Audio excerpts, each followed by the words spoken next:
Hi, welcome to Starz Recapped. Today, I am going to explain the part 2 of the American fantasy television series called The Lord of the Rings, The Rings of Power, which was released in the year 2022.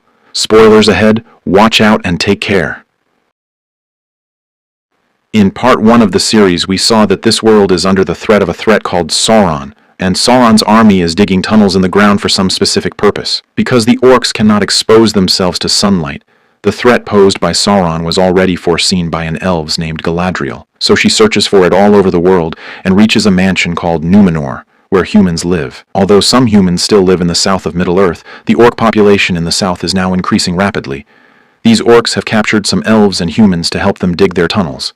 But these elves know that if the orcs aren't stopped now, Sauron will plunge the world into darkness. That is why they try to escape from here, so that they can convey this news to their elves king living in Lindon and bring the elves' army here.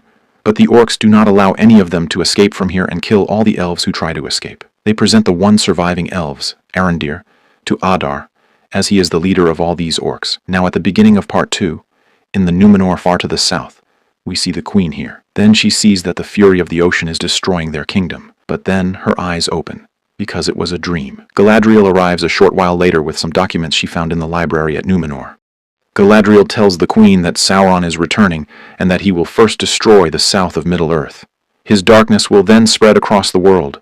Not even your Númenor empire will be able to escape it, because the destruction of the south is just the beginning. So now the time has come for the elves and the Númenor forces to unite and crush Sauron before he can raise his head. To this, the queen of Númenor says, "We cannot move our army away from here to the south just on the basis of your suspicion." To this, the Galadriel says, "Númenor and the elves have already joined together to defeat Sauron."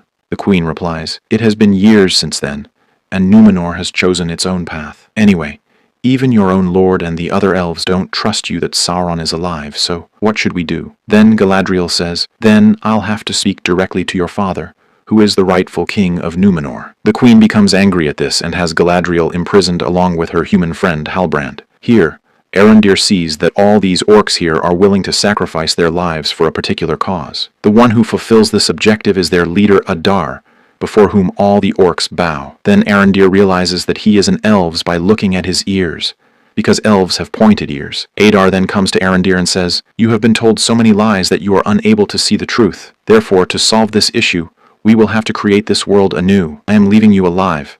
Go and deliver my message to the humans who have taken refuge in the old tower." Then we see the old tower where the humans are hiding to escape the orcs. Here Bronwyn, the leader of these humans, sees that their food is now finished. So she says, "Call the hunters. We will hunt from the forest." But her son Theo says, "There isn't much prey in the forest.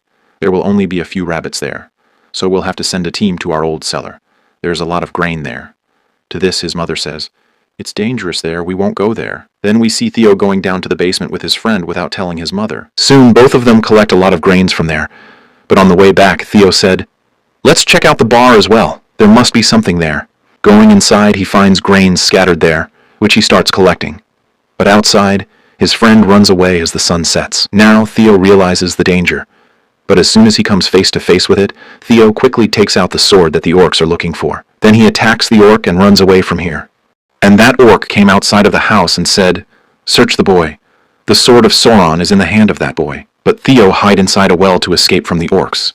Here, we see that in this world, besides humans and elves, there are also dwarfs living in the mountains. These dwarfs are amazing engineers.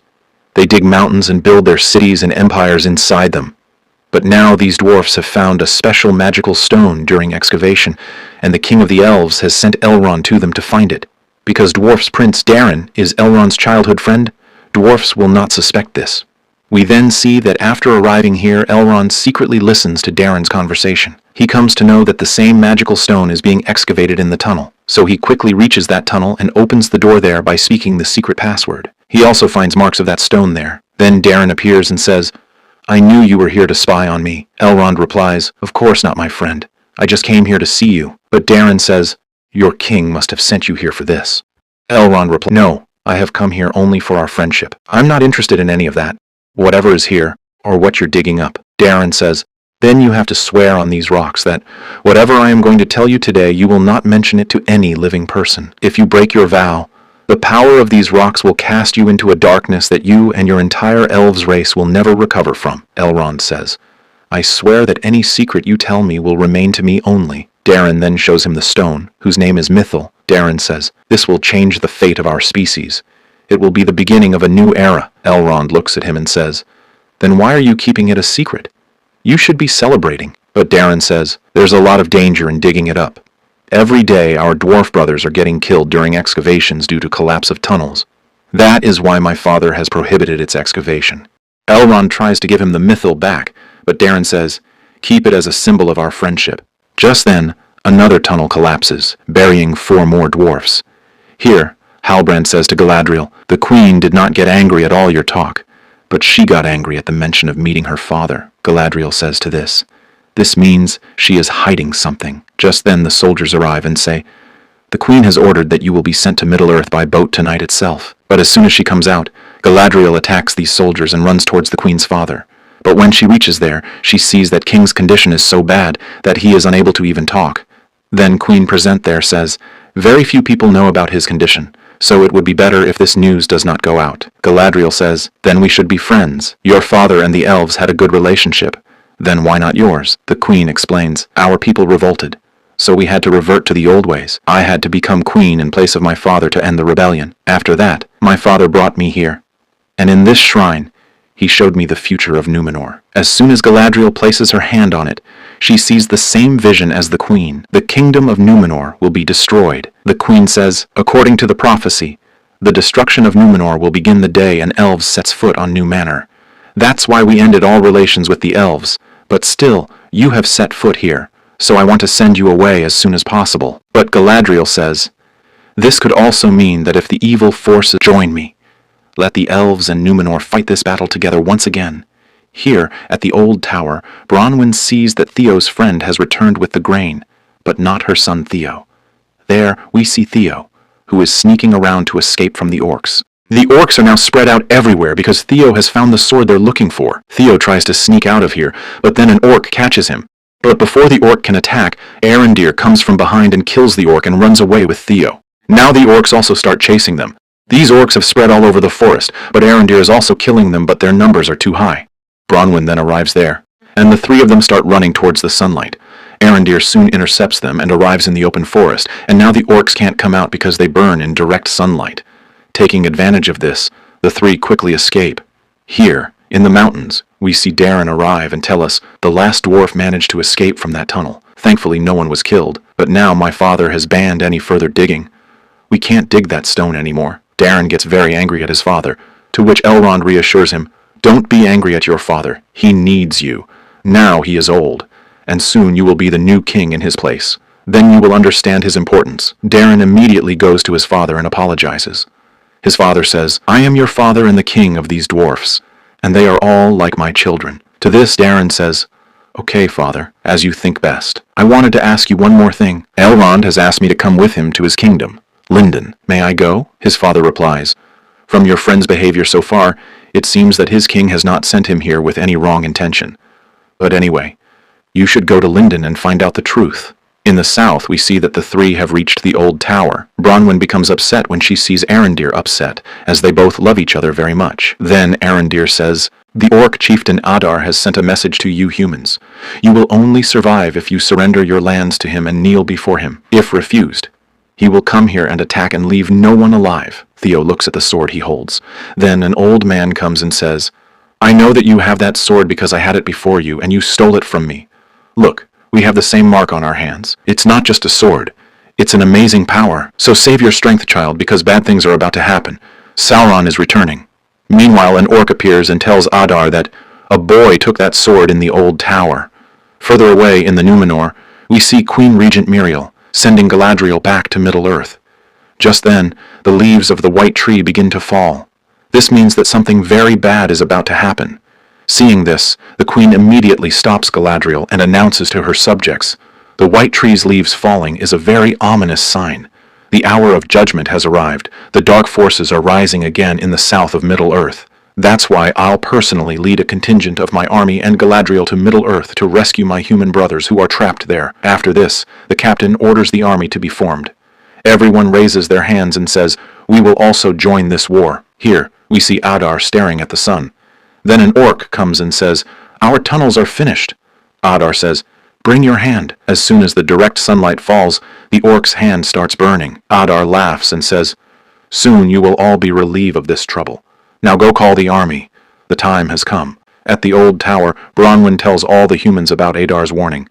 If we don't surrender our lands to him and kneel before him, he will come here and kill us all. Besides, I am not the human king you are waiting for. But if you fight with me, then in the future this tower will become a symbol of our bravery, not cowardice. Now tell me, who will fight this battle with me? Some of them raised their hands. But at that time Waldreg came forward and said, "If we fight with you against that devils, we all will surely die in the hand of them. To vow down and do their slavery is better than make them our enemies. At least we will be alive." That's why he tell rest of the humans to go with him and vow and kneel down in Fort of Adar. We will live, not win. Some leave with him, but others decide to stay and fight with Bronwyn. As he leaves, Waldreg tries to take Theo with him, but Theo refuses to leave his mother. Meanwhile, the Númenor army begins rapid preparations for war. These people are preparing their ships as quickly as possible. The captain's son also wants to join this war, but the captain initially refuses him. When the son does not give up his stubbornness, the captain finally includes him in the army. We see the soldiers capture Halbrand and bring him to Galadriel and the queen. The queen asks, "What is the enemy's position?" Halbrand replies, "The enemy is advancing towards the old tower." The queen orders, "Get ready. You must unite your people." After this, the queen leaves from there. Galadriel tells Halbrand, "Your human people in the south have no king, so I told the queen that you are their king." A little while later, Galadriel comes out and sees the soldiers practicing their battle formations before going off to war. Galadriel then says, "Killing an orc is not the same as killing a human." She then tells everyone that there are many ways to kill an orc, but I'll only tell you the most straightforward way. After this, Galadriel says, "Come on, everyone attack me." The captain declares, "Whoever defeats Galadriel will be made vice commander." Then, a soldier steps forward to fight with Galadriel, but he can't even touch her because Galadriel is too fast and sharp. She tells the soldier, "Fencing is a sport of balance. Fight with your feet, not just your arms." Then, his friend joins in, and together they attack the Galadriel. After this, the rest of the soldiers also arrive, and together they attack Gladius.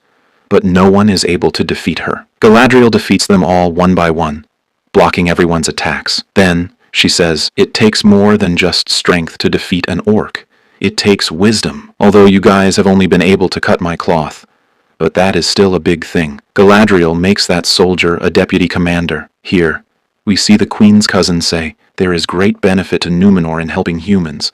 We will save the south of Middle-earth and give humans the king they have been waiting for. That king will forever be in our debt, and we will benefit from everything: the metals of Middle-earth, the forests, the trade, the gifts. Everything will be ours. Therefore, we will continue this campaign of war."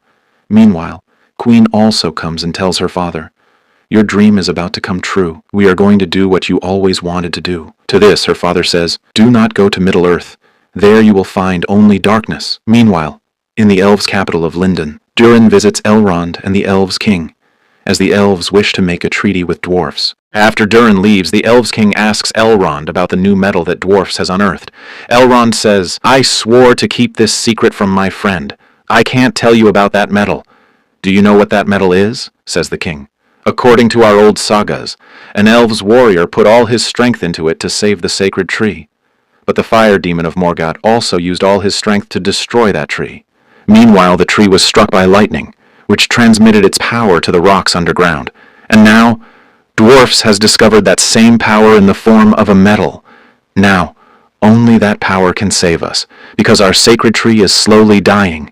Once it dies, all the elves will perish. Is the oath of your friend greater than the destruction of your entire species? If the elves perish, Middle-earth will go into darkness. And after the elves, all the species on Earth will perish. This Earth will be destroyed. If all this doesn't make you want to break your oath to your friend, then our conversation was pointless." Next, we see Elrond approaching Celebrimbor and asking him, "Do you think this mithril metal can save us?" To this, Celebrimbor replies, "I've tested it in every way. The light from this metal never fades. So, if we collect a good amount of it, we can save our light. This will allow the elves to live for centuries again." Here in the south, we see Waldreg bringing his companions to Adar. All of them sit on their knees before Adar and agree to become his slaves. Over there, at the old tower, Theo says to Arondir, We're all going to die in this tower.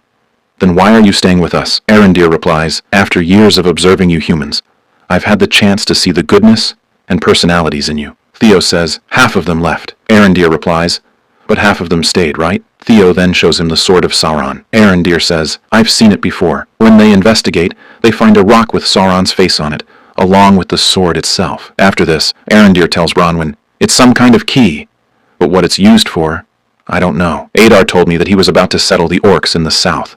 And this key makes it clear that he is coming here to attack for this key. If he gets hold of this key, he will achieve his goal. We must not let him get hold of this key at any cost. Now, Bronwyn's courage begins to fail. She says, we won't be able to fight the enemy. Everything will be lost, and this tower will fall on us. Just then, Arondir gets an idea. Here, we see a massive orc army of Adars heading for the old tower. They are ready to paint this tower with human blood, and soon they will reach the tower. In Lindon, Elrond tells Durin the truth. My purpose in coming to you was not just our friendship, but something more. I came in search of this stone, because without it we will perish. The elves need this stone because our sacred tree is dying. If it dies, all the light will be gone, without which the elves will not survive. Our whole race will become extinct. Durin says, oh, so I guess the future of the entire elves race is in my hands. Elrond replies, yes, it seems so. Durin smiles and says, okay, what will you remember too? But don't accept the favor so quickly, because first we have to convince my father to give me this stone. After this, both of them again start going towards the mountains to convince their dwarf's king, but they don't know that the elves' king was listening to their entire conversation. Here, in Númenor, we see a massive army from Númenor set out to rescue the humans in the south of Middle-earth. All of these humans have boarded their ships and are ready to fight the enemy. Their queen herself is accompanying them to fight in this battle. Just then, Galadriel also arrives on the ship in her elves' armor. The captain says, the time for battle has come. Soon, we will be at Middle-earth to rescue our brothers there. After this, they take their ships and head for Middle-earth. And here, before arriving at the tower, Adar tells his orc army, after today, everything is going to change. We have suffered a lot. The enemy may be few in number, but still some of our soldiers will be killed today. But their sacrifices will not go in vain, because today we will kill these enemies and make this land of the south ours with the sword of Sauron. Soon they reach the tower, but when Adar goes inside, he sees that there is no one there. There is silence all around, but Arondir was already hiding there. Then Adar finds the same mark of Sauron. One of Adar's soldiers comes and tells him. Just then, Arondir attacks them and quickly activates a trap that brings down the tower. He closes the outside door and runs away. Then, in no time, the entire tower starts falling on the orcs, due to which many orcs get crushed and die. After the entire tower collapses, the humans are happy to see it, because they had already set the trap and escaped. Bronwyn says, we don't have much time. We have to prepare the villagers quickly. Meanwhile, the Númenor army is coming toward them by sea. Galadriel is watching the rising sun while talking to the captain's son. On the other side, Arondir is trying to break that sword with a hammer, but despite all his efforts, it doesn't break. So he tells Bronwyn, if we can't destroy it, we'll have to hide it somewhere where no one will find it. After this, they start laying traps for the oncoming enemies and get ready for their final battle. Arondir tells them, this place is beneficial to us, but we have to let the enemies in first. No one will attack until they cross the bridge. Now gather your courage. Even a small army can defeat a big enemy. It will be dark soon, so do your duty. I promise we will definitely see the sun tomorrow. Now go and take your places. Bronwyn sends her son Theo to the tavern with the other women, old people and children. Then, Arondir and Bronwyn try to spend some time with each other before this war. As soon as night falls, silence spreads all around. Everyone is scared, and is waiting for the enemies to arrive. Soon the orc army arrives there, and their numbers are very large. They cross the bridge, come in, and spread out in all directions, looking for humans. When an orc advances toward Bronwyn, she attacks him. She sets the cart on fire and throws it at them, causing the fire to spread all around and engulf the orcs. Arondir and the rest of the humans begin killing the orcs by firing arrows from all sides, but the orcs retaliate and quickly break out of the trap. All the humans get ready for a face-to-face battle and attack the orcs. Everyone is fighting bravely. Then an orc attacks Arondir and knocks him down, but Arondir killed the orc. But a large orc appears from behind and attacks Arondir, wounding him badly. And the other orcs' army also killing humans very badly. Arondir tries to use his speed to kill the orc, but he is much stronger and quickly overpowers Arondir. He is about to strangle Arondir when Bronwyn comes from behind and kills him, and both of them see that the other remaining orcs are also killed by the humans. They all are happy to know that they won the battle and starts to dance in happiness. But their happiness didn't last for long, because when they remove the mask of their enemies, they are shocked to know that most of them are their own human companions who had earlier joined Adar's army. In fact, Adar had sent them along with the orcs in the first attack. Then Adar's army starts raining arrows from all sides. This was his real attack, in which many humans were killed. An arrow also hits Bronwyn. Arondir immediately picks her up and takes her into the bar and closes the door. The orcs are now surrounded from all sides. Inside, Arondir first removes the arrow from Bronwyn's wound, which starts bleeding profusely. He tries to stop the bleeding by cauterizing the wound. Outside, the orcs are trying to break down the door. But then, there's a ray of hope. The Númenor army is arriving with a large contingent. But before they can get there, the orcs break through the door and begin killing the humans. Adar comes in and tells Arondir, "You know what I came here for. Give me that sword." Arondir replies, "No way." Then Adar starts killing more humans. Adar says, "Let's see how many humans you'll sacrifice for that sword." And then Adar put his sword on the neck of Bronwyn. Then Theo says, "Wait, I know where the sword is." He gives the sword to Adar to save his mother. As Adar leaves, the Númenor army arrives and attacks the orcs. The humans inside also take advantage of the opportunity and attack the enemies. Outside of the house, the army of Númenor surrounded the orcs and started killing them without showing any mercy. Galadriel power looks different in this war. The soldiers of Númenor are showing no mercy to the orcs. The queen watches all this from a distance, and Captain's son is eager to join the battle. That is why the queen sends him too. And he also comes and joins the fight. Now the orcs are losing badly. Arondir then says to Galadriel, "Adar is running away with that sword." Galadriel then runs after him, and Halbrand, seeing her go, follows as well. Together they go after Adar. Adar tries his best to escape, but is unable to do so. Halbrand and Galadriel quickly surround him and knock him down. As Adar moves towards the sword, Halbrand attacks him. Galadriel then says, "Put your weapon down, Halbrand. He's provoking you. I want him alive." Then when they come back, we see that they have captured the remaining orcs, and Galadriel now begins interrogating Adar. She tells it, "I want your master. Where is Sauron?" To which Adar replies, "Sauron is no more. I killed him with my own hands." To which Galadriel replies, "I will not be swayed by your childish talk. Tell me your master's address." Then Adar said that Sauron tried with all his strength to resettle Middle-earth. He sought a power that was not limited to the body alone. That's why he went towards the north in search of power, but the dark forces overpowered him. Galadriel says, "I don't believe you." Adar replies, "Soon all the land to the south will be ours. All orcs are my children, and we have as much right to life as you do. That's why we will build our world here. Then you will believe me." Galadriel says, "No matter how many centuries it takes, I will kill each and every one of your orcs and destroy them all. But I will keep you alive, so that in the end, when I put a dagger in your chest, I can give you the news that we have destroyed the entire race of devils like you." Then Halbrand comes and takes Galadriel out. Outside we see Bronwyn, on behalf of all the villagers, saying to the Queen of the Númenor, "We will never forget your favor. You saved us." To this the Queen says, "Your people are alive because of you. You have given them hope. Now I will give these humans the king they have been waiting for." So the queen declares, "The king of all the people in the south is Halbrand." On hearing this, all the people here accept Halbrand as their king. Then Galadriel gives this sword to Arondir. When Arondir comes to Theo, he finds an axe in it instead of a sword, because the real sword had already been given by Adar to Waldreg, who puts it back in its rightful place. This sword was the key to Sauron. Then we see that the water from the mountain starts flowing from here, and starts bursting out from the wells of the village like a bomb. No one is able to understand what is happening, but orcs and Adar know their mission is accomplished. But now you please like and share this underrated channel of ours, so that this good content gets good views. Fill the comments section with part 3 of the Rings of Power, because due to your responses, this video will reach more people. That's my explanation for the American TV series, The Rings of Power, Part 2. So guys, what do you think about the series? Write in the comment. Subscribe for more videos like this, turn on the notification, and leave a like to help the channel out. Thank you for watching.